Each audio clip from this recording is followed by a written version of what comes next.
السلام علیکم ناظرین۔ گوتم بدھ کو بدھا اور بدھ کے نام سے بھی پکارا جاتا ہے۔ ان کا اصل نام سدھارتھ تھا۔ یہ 563 قبل مسیح یا 480 قبل مسیح میں پیدا ہوئے تھے۔ ان کے والد ایک ریاست جو علاقہ موجودہ نیپال میں شامل ہے کا راجا تھے۔ اس ریاست کو کپل وستو کہا جاتا تھا۔ گوتم بدھ بدھ مت مذہب کے بانی تھے۔ گوتم جب پیدا ہوئے تو نجومیوں نے ان کے والد کو بتایا تھا کہ یہ بچہ بڑا ہو کر یا تو بادشاہ بنے گا یا پھر سادھو۔ اگر بادشاہ ہوا تو بہت بڑا بادشاہ ہوگا اور اگر سادھو بنا تو رہتی دنیا تک اس کا نام رہے گا۔ اس لیے ان کے والد نے اس کو بادشاہ بنانے کے لیے اسے سپاہ گیری کے سب فن سکھائے، مگر قدرت نے اسے سادھو بنانا تھا۔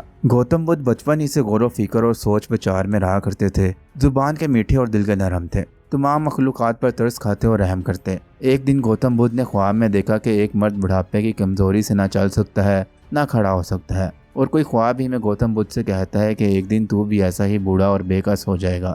پھر دیکھا کہ کوئی بیماری میں درد سے کرا رہا ہے اور وہی آواز کہہ رہی ہے کہ اے گوتم، ایک دن تو بھی بیمار ہوگا اور اسی طرح درد سے کراہے گا۔ پھر دیکھا کہ ایک شخص زمین پر پڑا ہے، منہ سے ٹھنڈا ہو چکا ہے اور جسم کے اعضاء لکڑی کی طرح سخت ہو چکے ہیں، اور وہی آواز کہہ رہی ہے کہ گوتم، ایک دن تجھے بھی مرنا ہے۔ اس خواب کے کچھ عرصے بعد گوتم ماں باپ، بیوی، بچے، راج پاٹ کو چھوڑ کر گھر سے نکل گیا۔ اب اس کی عمر 30 سال کے قریب تھی۔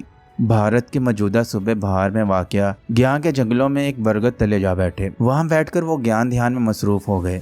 وہ اس ایک خدا کی پوجا کرنے کا پرچار کرنے لگے۔ جو لوگ اس پر ایمان لائے ان کو بھی یہی حکم ہوا۔ تمام انبیاء کا بنیادی پیغام تو ہمیشہ ایک ہی رہا تھا کہ تمہارا رب ایک ہی ہے، مگر ہر نبی کو شریعت اس زمانے کی ضرورت کے مطابق دی گئی تھی۔ گوتم بدھ کی شریعت میں بھی ہمیں ایسے احکام نظر آتے ہیں جو بعد میں منسوخ ہوئے۔ مثلاً ان کے ماننے والوں پر فرض ہوا کہ وہ تمام عمر صرف 2 کپڑوں میں بسر کریں گے۔